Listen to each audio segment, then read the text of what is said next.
rise up, and maybe sometimes recreate, reinvent, and redesign our life way. How did you do it? Dr. Pat, I think it's really important before we get to the how to also to talk about. I think this is really important. A lot of times, you know, people misunderstand or they make assumptions. There's these implicit biases that people make about individuals.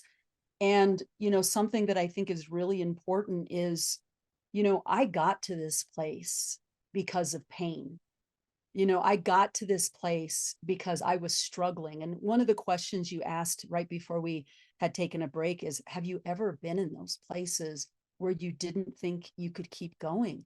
And I said, absolutely. And I want the listeners to hear this because I want the listeners to understand that I'm not any different than anybody else out in the world. I have my highs and I have my lows. And I had some particularly rough times in my life. And I will tell you, my first time was at about 15 and I was actually suicidal. I was ready to do it. I was ready to do the deed. I had a plan, and I was getting in the truck, and something in me told me to go to somebody's house instead. And that's what I did. And that's the thing that saved me that night. And I had several of those in my life, especially, I had a situation where I couldn't have hit any further than rock bottom. I grew up, I had a teenage mother, a teenage father, and my mother dropped out of high school. And I watched my mother struggle. She worked at minimum wage jobs. She worked at Burger King. We couldn't make a living. We were hungry.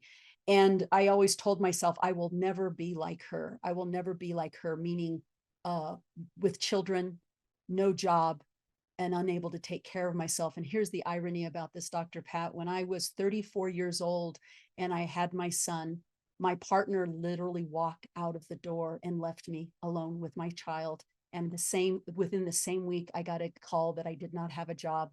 Isn't it interesting how God works? It's like, okay, we're going to have you experience this and heal from this. So I was without a job, without a partner, on Mm, my own, and with a child.